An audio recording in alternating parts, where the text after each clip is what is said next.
Hi there and welcome. I just got another haul of computers. And actually I just went there to buy a single one of them.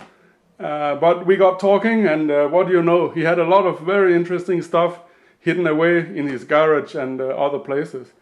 So I spent too much money again and came home with something that to me is interesting. To you, I don't know. But let me show you what I got.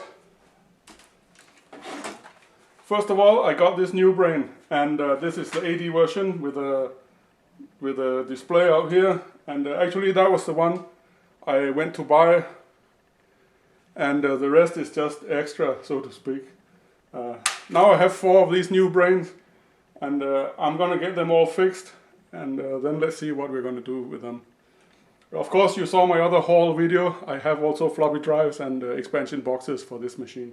So now this is complete in my collection, except of course the original packaging box, but I think that's going to be difficult to find. Well, anyway, that was the Newbrain. I haven't plugged it in, but it looks in very good condition, except someone has added a little reset button at the back here, and I think that was very important. If you're going to use this and you have to plug in and plug out the power cable all the time, that will destroy the socket. So the reset button is a very good idea. Unfortunately, it might reduce the value of this machine, but not by much, I think. And anyway, you can see that the guy who had this was fond of it. He must have used it a lot, otherwise he wouldn't have bothered with the reset button. So yeah, I think this is in good condition, and you can see the original supplier here, Semi-Cap, and of course they had the Semi-Soft software company as well, just handling Newbrain for Denmark. But anyway, very interesting. We will definitely have more Newbrain videos. In fact, I'm repairing one right now. I got stuck, but once I get over that hurdle, there will be a Newbrain repair video. But anyway, that was the first machine. Then I got an Atari 1040 ST. It's almost working. I think the guy I bought it from said that the video was, he wasn't able to get a stable picture. But anyway, I think I can fix that. So it's not in mint condition. The plastic is very, very yellowed and it's kind of dirty. But I think I will try to brighten the display. There are some chemicals you can get or you can mix, and that will brighten the plastic here. And I've never tried that before, but since this machine is not in a very good condition, I might just as well try it with that, and then get a new sticker here for the Atari ST logo. But very interesting. I do have another Atari ST, which is the one I used when I was a kid, or teenager I should say. And that is a 520 Plus, which is a special version for Germany that I imported. And that machine has everything external power supply, external floppy drives, everything. And in fact, the one I have was such an early version that even the TOS operating system and the GEM graphics was not in ROM, but had to be loaded externally from a floppy drive. I did eventually buy the final ROM and plug those in, but originally my machine had no TOS and GEM in ROM. I still have the original ROM, so we can see that one day when I get round to it. The very, very early Atari ST without the ROM.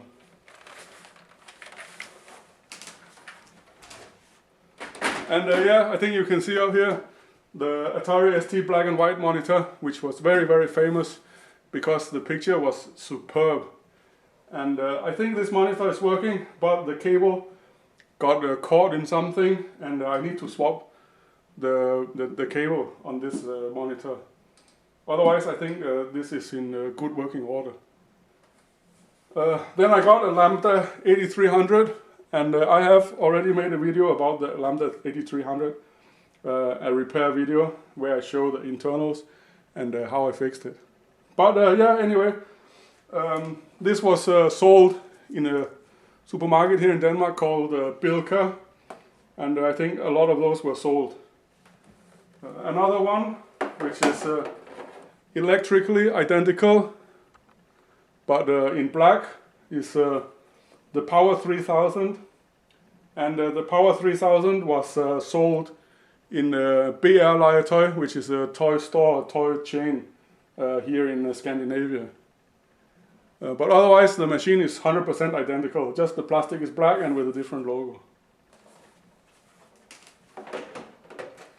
Then I got this machine, the ICL MPS 3000, and this is a machine I've been looking for a very, very long time. And I was very surprised that the seller had this in his garage. And it was only after we got talking that he said, "Oh, by the way, I have a CPM machine in my garage. Would you be interested in that?" And I said yes. And when he came out with the ICL Comet, I was like, whoa, amazing.